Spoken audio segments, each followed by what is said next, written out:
नमस्कार दोस्तों, हमारे YouTube चैनल कंप्यूटर गाइडेंस पे आपका स्वागत है। आज हम सीखेंगे ऑटो सम ऑप्शन के बारे में। तो चलिए स्टार्ट करते हैं। तो ऑटो सम ऑप्शन के अंदर पहला ऑप्शन है सम। जब भी किसी संख्याओं को जोड़ना है या ऐड करना है तो हम सम ऑप्शन का प्रयोग करते हैं। अब सम ऑप्शन का प्रयोग हम दो तीन तरह से कर सकते हैं। जैसे कि पहला है, अगर मेरा जो डेटा क्रमवार है, अगर मेरा डेटा क्रमवार है और आंसर भी जस्ट उसी के नीचे चाहिए, तो सबसे पहले आप जितने भी संख्या है उसको जोड़ना है, उसको सेलेक्ट करेंगे, फिर ऑटो सम पे जा करके सम कर दीजिएगा। वो संख्याओं को जोड़ करके टोटल यहाँ पे दे देगा। ये पहला नियम है।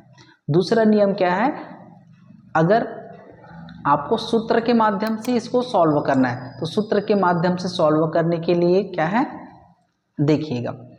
मान लो संख्या तो मेरा क्रमवार है बट आंसर कोई दूसरे जगह चाहिए। मान लो आंसर मुझे यहाँ पे चाहिए, इस जगह चाहिए, तो मैं क्या करूँगा, सम ऑप्शन का प्रयोग करेंगे। तो माइक्रोसॉफ्ट एक्सेल में जब भी किसी फॉर्मूला का उपयोग करना है हमेशा या क्रिएट करना है तो इक्वल टू से प्रयोग करते हैं या निर्माण करते हैं या सूत्र लगाते हैं। तो चलिए, मेरा फॉर्मूला है SUM। अब SUM आया तो यहाँ पे फॉर्मूला ओपन हो गया। इसमें आप डबल क्लिक कर सकते हैं या फिर टैब बटन प्रयोग कर सकते हैं या फिर आप शिफ्ट के साथ ब्रैकेट ओपन कर सकते हैं। तीनों आपको जो भी अच्छा लगे वो कार्य कर सकते हैं। तो जितने भी संख्या है उसको मैंने सेलेक्ट किया और फिर ब्रैकेट ऑफ किया, एंटर कर दिया। ये जोड़ने का या ऐड करने का दूसरा नियम है। ये नियम का डिफिनेशन क्या है, अगर मेरा डेटा क्रमवार है और आंसर कोई दूसरे जगह चाहिए तो आप इस ऑप्शन का प्रयोग कर सकते हैं। वही अगर संख्या दूसरे जगह पे है, मतलब अलग अलग जगहों पे है, मतलब मेरा जो डेटा है वो बिखरा हुआ है और आंसर भी कोई दूसरे जगह चाहिए, तो हम सम ऑप्शन के अंतर्गत प्लस विधि से उसको ऐड कर सकते हैं। जैसे इस विधि का क्या डिफिनेशन है, अगर मेरा डेटा क्रमवार नहीं है, मतलब बिखरा हुआ है और आंसर भी कोई दूसरे जगह चाहिए, तो हम सम ऑप्शन का प्रयोग करेंगे। जैसे कि इक्वल टू SUM वही ऑप्शन है। तो जितने भी संख्या को आपको जोड़ना है तो उसको सिलेक्ट करो, प्लस लिखो, सिलेक्ट करो, प्लस लिखो। कुछ इसी तरह से इन सभी संख्याओं को सेलेक्ट करना है, प्लस करना है।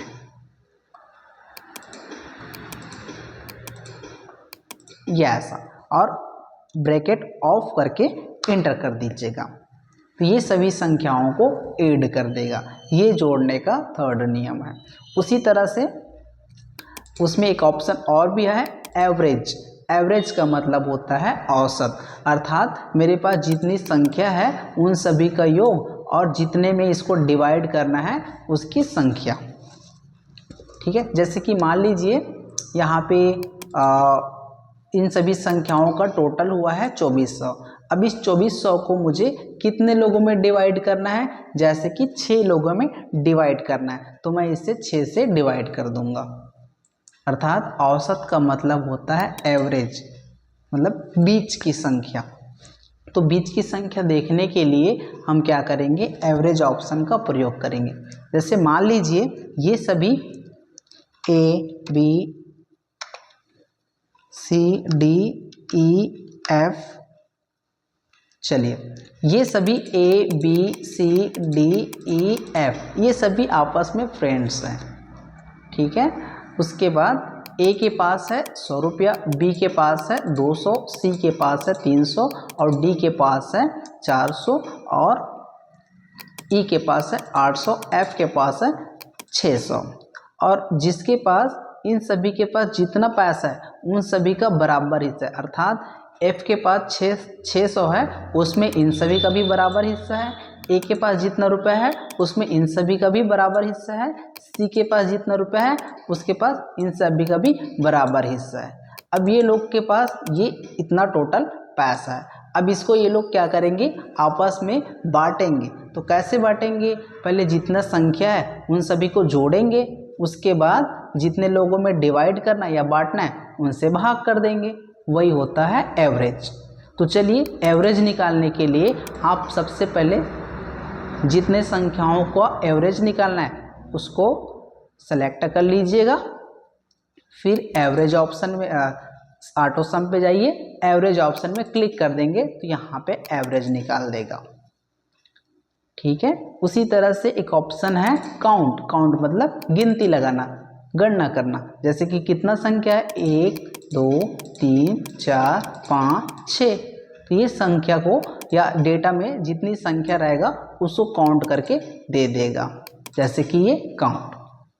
ठीक है, फिर उसी तरह से एक ऑप्शन और दिया है, जैसे ये है सम, एवरेज और काउंट और मैक्स। एक ऑप्शन और है मैक्स। मैक्स का मतलब क्या होता है? मैक्सिमम, मतलब बड़ी संख्या। जो मेरे पास डेटा है उसमें सबसे बड़ी संख्या कौन सा है उसको वो छांट करके अलग से दिखा देगा। देखिए सबसे बड़ी संख्या कौन सा है? 800। उसी तरह से एक ऑप्शन और है मिनिमम।